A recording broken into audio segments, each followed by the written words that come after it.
Hey guys, इस video में हम देखने वाले हैं दो स्पेशल टाइप के कॉन्ट्रैक्ट्स जो कि हैं इंडेमनिटी एंड गारंटी। क्या होता है कॉन्ट्रैक्ट ऑफ इंडेमनिटी? देखिए, इंडेमनिटी कॉन्ट्रैक्ट वो होते हैं जिसमें एक पार्टी दूसरी पार्टी को किसी लॉस से सेव करता है। फॉर एग्जांपल, एक शॉप ओनर है ए जो दुकान की फायर इंश्योरेंस करवाता है, तो आग लगने पर जो लॉस होगा उसकी भरपाई इंश्योरेंस कंपनी करेगी। इसको हम कॉन्ट्रैक्ट ऑफ इंडेमनिटी बोलेंगे। And person A is known as the indemnity holder and the B is known as promisor और इंडेमनिफायर। मतलब कॉन्ट्रैक्ट ऑफ इंडेमनिटी में जो लॉस की भरपाई करेगा उसको हम इंडेमनिफायर बोलेंगे। नाउ इंडेमनिटी होल्डर के पास कुछ राइट्स अवेलेबल होते हैं, जैसे कि जो पर्टिकुलर सिचुएशन कॉन्ट्रैक्ट में मेंशन्ड है उसके अंडर अगर उसे लॉस होता है तो उसका रिएम्बर्समेंट वो इंडेमनिफायर से ले सकता है। जैसे कि हमारे प्रीवियस एग्जांपल पे आग लगने पर रिएम्बर्समेंट मिल रहा था इंश्योरेंस कंपनी से। फिर आता है आपका राइट टू डिफेंस, मतलब जिस पर्टिकुलर इंसिडेंट का मेंशन किया हुआ है उसके अंडर कोई थर्ड पार्टी अगर इंडेमनिटी होल्डर के ऊपर केस करता है तो लीगल प्रोटेक्शन के लिए इंडेमनिफायर उसको हेल्प करेगा।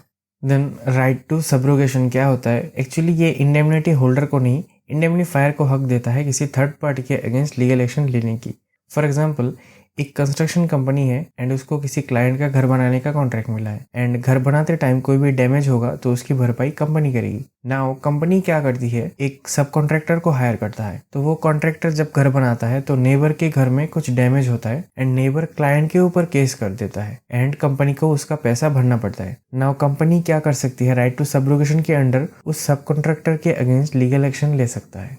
अब देखिए, इंडेमनिटी दो टाइप के होते हैं, एक्सप्रेस्ड और दूसरा होता है इम्प्लाइड। अब एक्सप्रेस्ड कौन कौन से होते हैं? जो भी कॉन्ट्रैक्ट हम बनाते हैं इंडेमनिटी के वो एक्सप्रेस्ड होते हैं, मतलब जो कॉन्ट्रैक्ट में लिखा हुआ होता है। एंड दूसरा होता है इम्प्लाइड इंडेमनिटी, वो कहीं पे लिखा नहीं हुआ होता। इसको हम थोड़ा एग्जाम्पल से समझते हैं। फॉर एग्जाम्पल, जॉब करते टाइम अगर एम्प्लॉई इंजर्ड हो जाता है तो वो एम्प्लॉयर की रिस्पॉन्सिबिलिटी होती है उसका मेडिकल एक्सपेंस या फिर अदर डैमेजेस को कवर करने का। ये एक इम्प्लाइड इंडेमनिटी के अंदर आता है। देन अगर आप कहीं पे रेंट पे रह रहे हो तो वो लैंडलॉर्ड की रिस्पॉन्सिबिलिटी होती है उस घर को सही कंडीशन में रखने का। अगर आप वहाँ पे इंजर्ड होते हो तब वो लैंडलॉर्ड की रिस्पॉन्सिबिलिटी होती है कि आपको कंपनसेट करे। देखिए, एनफोर्सेबिलिटी के जितने भी कंडीशंस थे उनको हमने लास्ट वीडियो में डिटेल में डिस्कस किया हुआ है। वही कंडीशंस इंडेमनिटी में भी अप्लाई होते हैं। नाउ हमारा नेक्स्ट क्वेश्चन है कि इंडेमनिफायर की लायबिलिटी कब अराइज होती है? देखिए, जब लॉस एब्सोल्यूट या फिर सर्टेन हो जाए तभी इंडेमनिफायर की लायबिलिटी अराइज हो जाती है। मतलब इंडेमनिटी होल्डर को जेब से पैसे देने की जरूरत नहीं है। जब भी पता चले कि लॉस एब्सोल्यूट है या सर्टेन है तभी इंडेमनिफायर पैसे दे देगा, मतलब उसकी लायबिलिटी तभी अराइज हो जाती है। अब हम देखेंगे कॉन्ट्रैक्ट ऑफ गारंटी क्या होता है। देखिए, कोई पर्सन है अमन, उसको बमन से कुछ सामान खरीदना है लेकिन उसके पास पैसे नहीं है, तो वो कह रहा है कि 3 महीने बाद पेमेंट करेगा। लेकिन बमन अमन को पहचानता नहीं है तो वो कैसे सामान भेज दे। लेकिन सी को बमन पहचानता है और उस पर ट्रस्ट करता है। तो अभी सी क्या बोलता है, ठीक है, अगर अमन 3 महीने बाद पैसे नहीं दे पाया तो उसके बदले मैं पैसे दे दूंगा। इसको बोलते हैं कॉन्ट्रैक्ट ऑफ गारंटी। इस केस में हमारा अमन हो जाएगा प्रिंसिपल डेटर, बमन हो जाएगा क्रेडिटर एंड सी हो जाएगा श्योरिटी। जब ये 3 पार्टी मिल जाते हैं तो उसको हम बोलते हैं कॉन्ट्रैक्ट ऑफ गारंटी। देन सी से गारंटी मिलने के बाद बमन अमन को सामान ट्रांसफर कर देगा। अब देखिए, जो हमारा श्योरिटी है उसका लायबिलिटी कब अराइज होता है?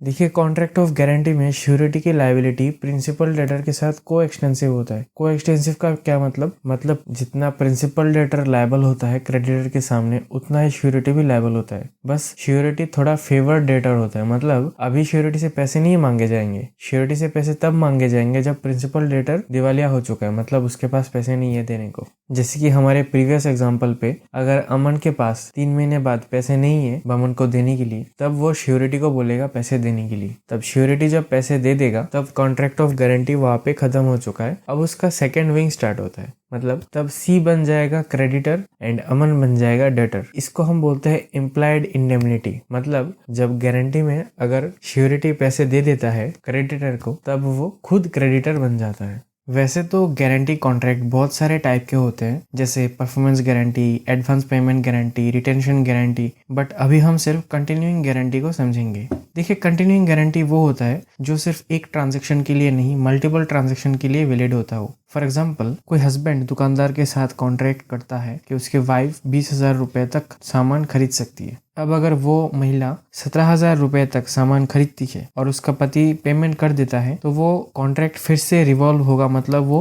फिर से 20,000 रुपए तक सामान खरीद सकती है। ऐसे गारंटीज को हम कंटिन्यूइंग गारंटी बोलते हैं। नाउ द क्वेश्चन इज कि ये गारंटी कब तक मतलब चलता रहेगा या फिर कब रिवोक होगा। देखिए, जब श्योरिटी की डेथ हो जाए या फिर कॉन्ट्रैक्ट का कोई टर्म्स एंड कंडीशन श्योरिटी को बताए बगैर चेंज कर दिया जाता है, तब वो कॉन्ट्रैक्ट इनवैलिड हो जाता है। एंड अगर श्योरिटी चाहे तो कभी भी नोटिस देकर कंटिन्यूइंग गारंटी को एंड कर सकता है।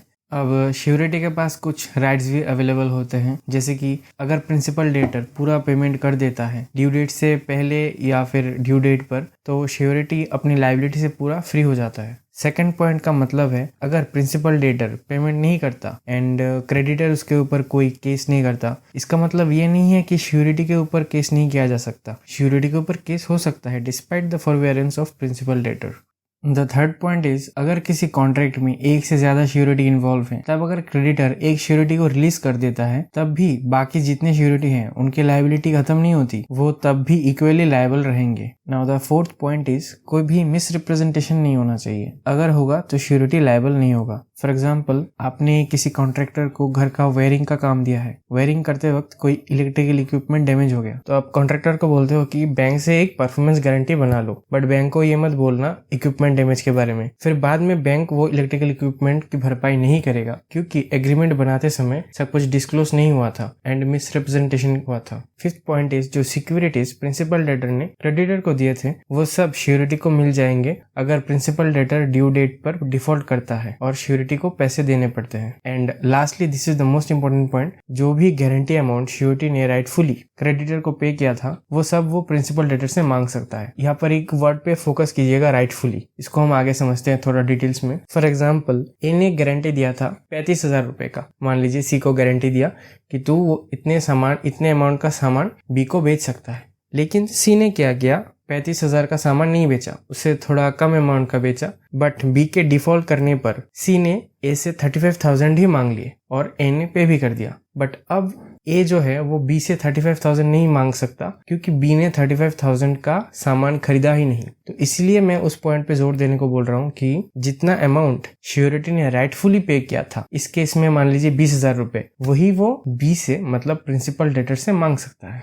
Our next concept is co-sureties. देखिए, को-श्योरिटीज का मतलब होता है जब एक डेट के लिए एक से ज्यादा श्योरिटीज मौजूद हो। अब अगर प्रिंसिपल डेटर डिफॉल्ट करता है तो सारे को-श्योरिटीज इक्वली लायबल होंगे। स्क्रीन पे दिए गए एग्जांपल से आप इसको समझ सकते हैं।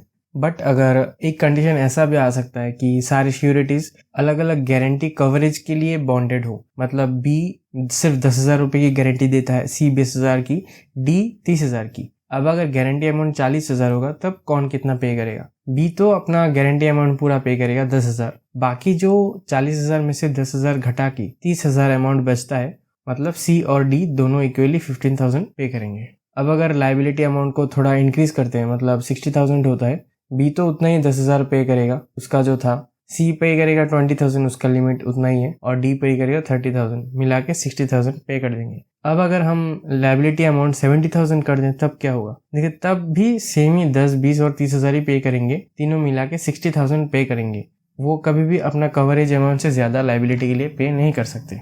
So this is the end of this video. हम अगले वीडियो में डिस्कस करेंगे कॉन्ट्रैक्ट ऑफ बेलमेंट क्या होता है। वीडियो अच्छा लगा तो लाइक कीजिए एंड चैनल को सब्सक्राइब कीजिए। चलिए मिलते हैं अगली वीडियो में।